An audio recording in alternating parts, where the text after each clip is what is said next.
the African Americans and the brown people and the minorities in this country have always known. It is systemic, and he is a hate baiter. Others are still undecided. And I was thinking about voting Republican too, because, I'm in between right now. For mother of three, Marshall, police reform is a key issue. You're the mother of sons. How do you feel about their future? See there you go. Now we're talking. That's why it's important for me to get out there and vote, because I do have African American sons, and I do have to teach them how to protect themselves.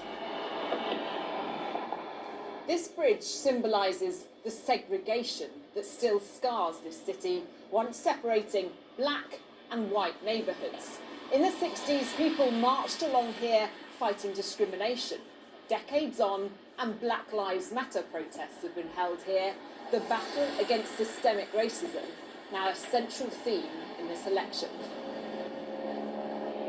In the last election, turnout among Milwaukee's black voters was low, seen as one of the reasons why Trump took this swing state with a tiny margin. Because racism happens everywhere. So In a neglected neighbourhood sits a beautiful community garden.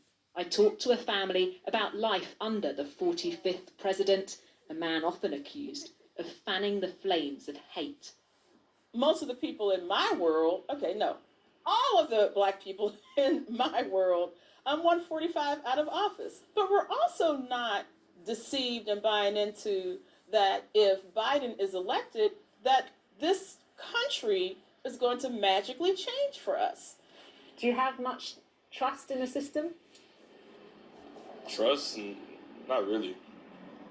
Right now, I do not trust the system. While Sojourner is afraid there'll be violence if Trump loses.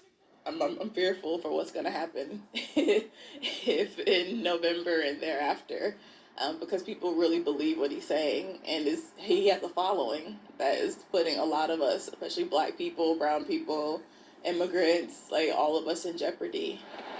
2020 has exposed the deadly legacy of decades of racial inequality in the US. Now, voters here will help decide the direction the country takes over the next 4 years. Rebecca Barry, News at 10, Milwaukee. Well, a week tonight, and we'll be awaiting the outcome of the election and getting ready to bring you Trump versus Biden, the results. Tom will be presenting from Washington, and it starts at 11 o'clock next Tuesday night. To other news now, the lives of more migrants were lost in the English Channel today than in the whole of the year so far. At least 4 died near Dunkirk when a boat carrying 19 people capsized. The dead included a 5-year-old and an 8-year-old. The 15 survivors were taken to French hospitals. Today's deaths bring to 7 the number of migrants who have drowned in the whole of 2020.